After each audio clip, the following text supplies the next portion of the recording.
Hey, today we're going to be reading this book, Meditation for Mortals. Take a good look at it. I'm doing a read along, whatever this is, whatever it becomes. This is something new. I just want to have fun doing this. I want to take you on the journey of reading this book. Pick this book up because I found it on YouTube. Another YouTuber talked about it. Came out like 2 months ago. But it's a 4-week program. And you can read it in one sitting, 10 sittings, whatever, there's no rules, but the author recommends to read it in 28-week span, 28 chapters. And I'm going to be going over them once a day with you. We're going to go through, so we're going to be jumping out a video every day until this is done. We'll see how it goes, but before we do that, we're going to read the introduction, and then we're going to do chapter by chapter.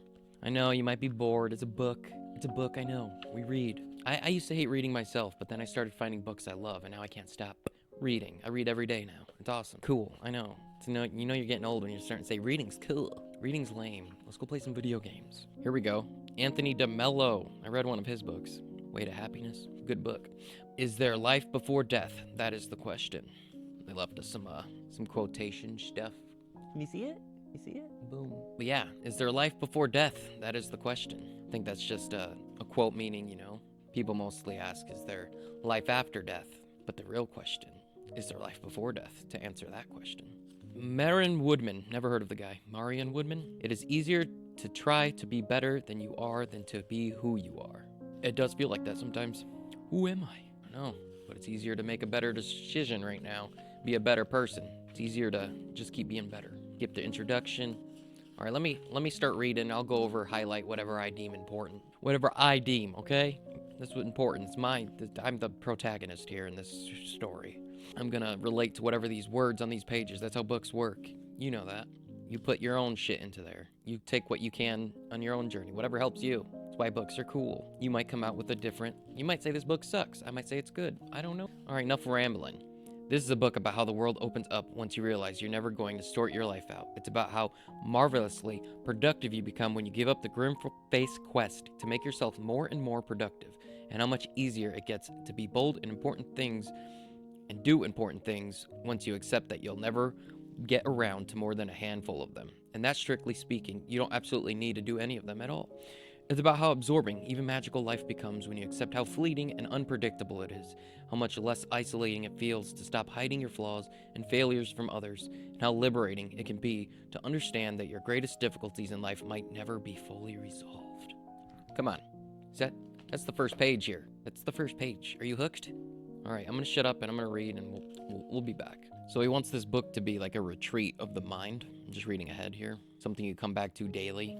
Something that's not really this is like a imperfectionism is what he believes in. Like, not perfect routines is what I'm getting at.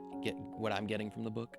One of his beliefs in imperfectionism is that there's never going to be a day all your stuff's going to be out of the way. I think we can all agree on that. This guy would always try self-help books, meditation, stoicism, just trying any type of formula to, get his life in order, but he always fell short. I feel like a lot of people can agree on that. Always looking to be better than yesterday. He talks about how applying yourself each day harder and harder, but feeling like you're falling back further and further.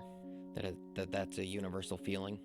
And he brings this up because he's saying that achieving wealth or status doesn't to make these problems go away. And how external success is often a result of being more pushed into the game of life. Yeah, I like this sentence right here. Most successful people are just a walking anxiety disorder harnessed for productivity.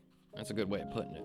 And what he's trying to get at is just being overwhelmingly busy. He brings up a term he coined, I think, in one of his previous books, which I never read, but it's called the efficiency trap. A way when you get better and faster at dealing with incoming supply of anything, you often end up busier and more stressed.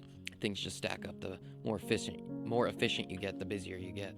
And it's this weird trap you get stuck in because you keep getting better at it, but so you keep piling more stuff on you. So you're never really getting still in life. You just keep getting more and more busy. And I feel like in today's age, everyone's always pushing. No one's really talking about being still, being content. People would be seeking happiness less if they could just be content, because if they're seeking it, they obviously don't have it. I feel like he explains burnout pretty good. He said, the epidemic of burnout, which isn't merely a matter of exhaustion, but of the emptiness that comes from years of pushing oneself machine-like to do more and more without it ever feeling like enough. And he states that while people are starved of resonance, try to feel anything at all. He wants to make sure when you're reading this book, when you're starting it off, that you start from a position that you'll never feel fully confident about the future or fully understand what makes other people tick, and that there will always be too much to do. I think that's a good way to start a book instead of thinking you're gonna take your life under control, because that just doesn't exist. You can pull certain levers and launch you in a certain direction, but shit gets in the way. Like how he brings up YouTubers. He's just talking about how you'll never be in control, or you'll never have that perfect advice, no matter what YouTubers in their early 20s with no kids might have to say about the ideal morning routine. Funny stuff. The author talks about how he wants to shift your perspective, but he also understands that shifts in perspectives fade. And he brings this up just because books are these kind of self-help books will give you steps on how to be better, have a better routine when the routine really doesn't exist. A book can't tell you how to set up a routine for you because your life isn't catered to that individual. You're not living the same life that guy wrote. And he is writing his more on a perspective base than a step-by-step base kind of book. Yeah, he wants his book to be like a retreat. You come back to it daily until it's done. Kind of like a sanctuary. Soak in the words. And he said he plans on this book to help you imperfectly. Do so imperfectly. All right, I finished the introduction. I know we're gonna get to the beef of the book now, and we're gonna read the first chapter right there. What's that say? I don't know. Being Finite, week 1. The next following videos are gonna be shorter. Gonna be a lot shorter because I won't be reading a introduction. The introduction was probably longer than any of these chapters from what I glanced at. So I'm excited. We're gonna be reading chapter 1 right now. We'll tie it in with the introduction, so you got something. If you're gonna follow along on this series that we got going. Week 1, being finite. If you find yourself lost in the woods, fuck it, build a house. Well, I was lost, but now I live here. I've severely improved my predicament. Good way of looking at it. All right, day 1. It's worse than you think. It's funny, just reading this book so far, page 5. So far, everything is life's pretty much worse than you think. Is the outlook he's giving, but he twists it on its side and kind of makes you look at it like everything's infinite. You're never going to get that list done. You're never going to be prepared for anything. Everything you go at, you're going to feel ill prepared. He mentions all this stuff because he's basically telling you, like, slow down, like, look at it, get what you can get done, realize, accept what is. Like right now he's talking about relationship troubles. They're worse than you think. If you're gonna contribute to anything, you're probably gonna do it so in the state of feeling unprepared. He's saying most people, no matter how qualified they are for anything, they will go through this feeling.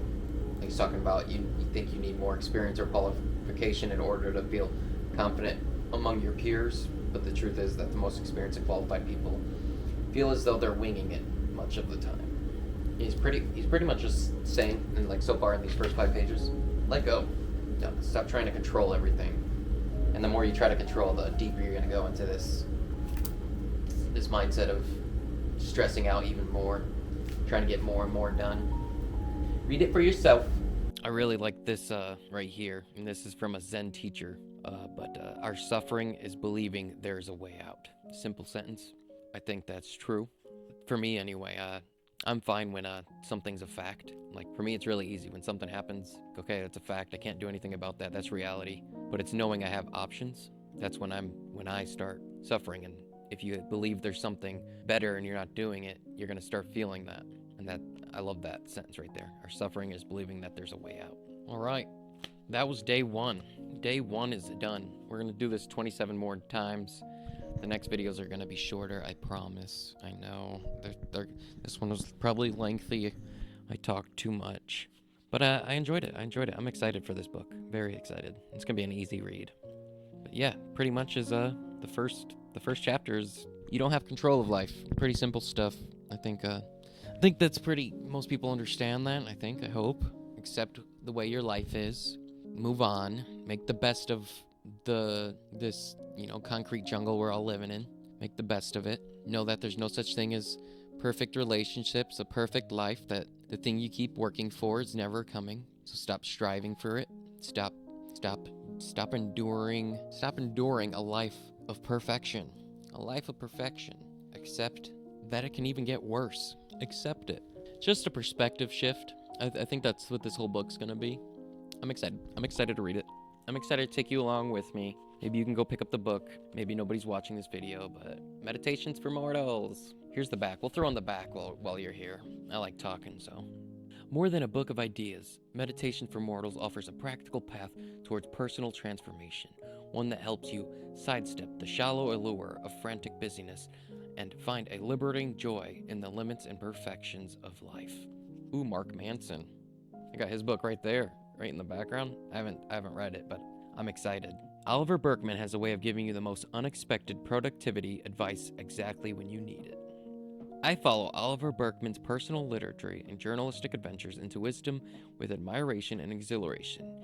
Now he brings us a retreat of the mind in a very special book.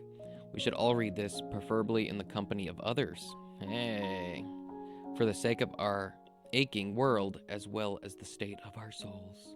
But yeah, I'm gonna get out of here. This was fun. We'll continue, I swear. We'll do it. We'll finish the whole book together forever. Alright. I won't see you. You'll see me.